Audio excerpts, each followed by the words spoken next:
والصلاة والسلام على سيد الأنبياء والمرسلين وعلى آله وصحبه أجمعين أما بعد فأعوذ بالله من الشيطان الرجيم بسم الله الرحمن الرحيم قد أفلح المؤمنون الذين هم في صلاتهم خاشعون والذين هم عن اللغو معرضون والذين هم للزكاة فاعلون صدق اللہ العظیم۔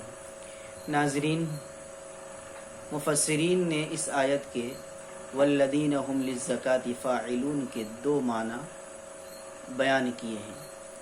ایک معنی تو وہ ہے کہ اس سے مراد فریضہ زکوٰۃ کی ادائیگی ہے۔ دوسرا معنی یہ ہے کہ زکوٰۃ سے مراد یہاں پر انسان کے اپنے اخلاق کو پاک و صاف کرنا ہے، اپنے کردار کو پاک و صاف کرنا ہے۔ چونکہ زکوٰۃ کے عربی کے اندر معنی گندگی کو پاک و صاف کرنا ہے، آلائشوں کو پاک و صاف کرنا ہے۔ جب انسان اپنے اخلاق کو اچھا بناتا ہے، برے اخلاق کو ختم کرتا ہے، اپنے کردار کو اچھا بناتا ہے، تو اس سے مراد میرے محترم بزرگوں اور دوستو، بعض مفسرین نے یہ لکھا کہ اپنے برے اخلاق کو، اپنے برے کردار کو ختم کر کے اچھے اخلاق کو سنوارنا، اچھے اخلاق پیدا کرنا اپنے اندر، اچھے کردار کو اپنے اندر پیدا کرنا، اس سے مراد ہے۔ لیکن میرے محترم بزرگوں اور دوستو، ہم یہاں پر جو مشہور یعنی فریضہ زکوٰۃ کی ادائیگی مطلب مراد ہے، مفسرین نے لکھا ہے، اس کی طرف ہم آپ کو توجہ دلانا چاہتے ہیں۔ میرے محترم بزرگوں اور دوستو، زکوٰۃ جس طریقے سے انسان کے اوپر، چاہے وہ مرد ہو عورت ہو، بالغ ہو چکا ہے، بلوغیت کی عمر کو پہنچ چکا ہے، تو اس کے اوپر نماز فرض ہے۔ اسی طریقے سے زکوٰۃ بھی اگر وہ صاحب نصاب ہو چکا ہے تو اس کے اوپر فرض ہے۔ زکوٰۃ کی ادائیگی کی بڑی اہمیت رکھی گئی ہے۔ یہی وجہ ہے کہ اللہ تبارک و تعالی نے بہت سارے مقامات پر جہاں نماز کی اہمیت کو بیان کیا ہے، وہیں پر زکوٰۃ کی اہمیت کو وہی بھی بیان کیا ہے۔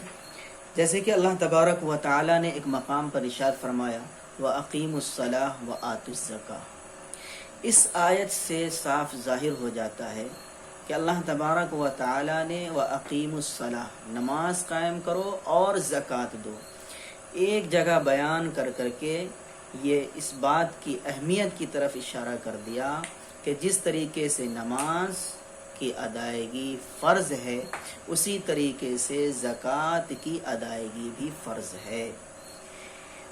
اور اگر کوئی شخص صاحب نصاب ہے، اللہ تبارک و تعالی نے اس کو اتنا مال و دولت دیا ہے، سونا چاندی دیا ہے، جو 52 تولہ چاندی کی قیمت یا اس کے برابر اس کے پاس سونا اور چاندی ہے، اور اس کے بعد باوجود بھی اگر وہ زکوٰۃ ادا نہیں کرتا ہے، تو ایسے شخص کے بارے میں میرے محترم بزرگوں اور دوستو بڑا دردناک عذاب اللہ کے رسول محمد عربی صلی اللہ علیہ وسلم نے فرمایا۔ ایک حدیث کا خلاصہ مفہوم ہے کہ اگر دنیا کے اندر کوئی شخص ذخیرہ اندوزی کرتا ہے، اپنے مال کی زکوٰۃ ادا نہیں کرتا ہے، تو کل قیامت کے دن وہ مال، وہ سونا اور چاندی جسے وہ دنیا کے اندر ذخیرہ اندوزی کر رہا ہے، وہ مال، وہ سونا اور چاندی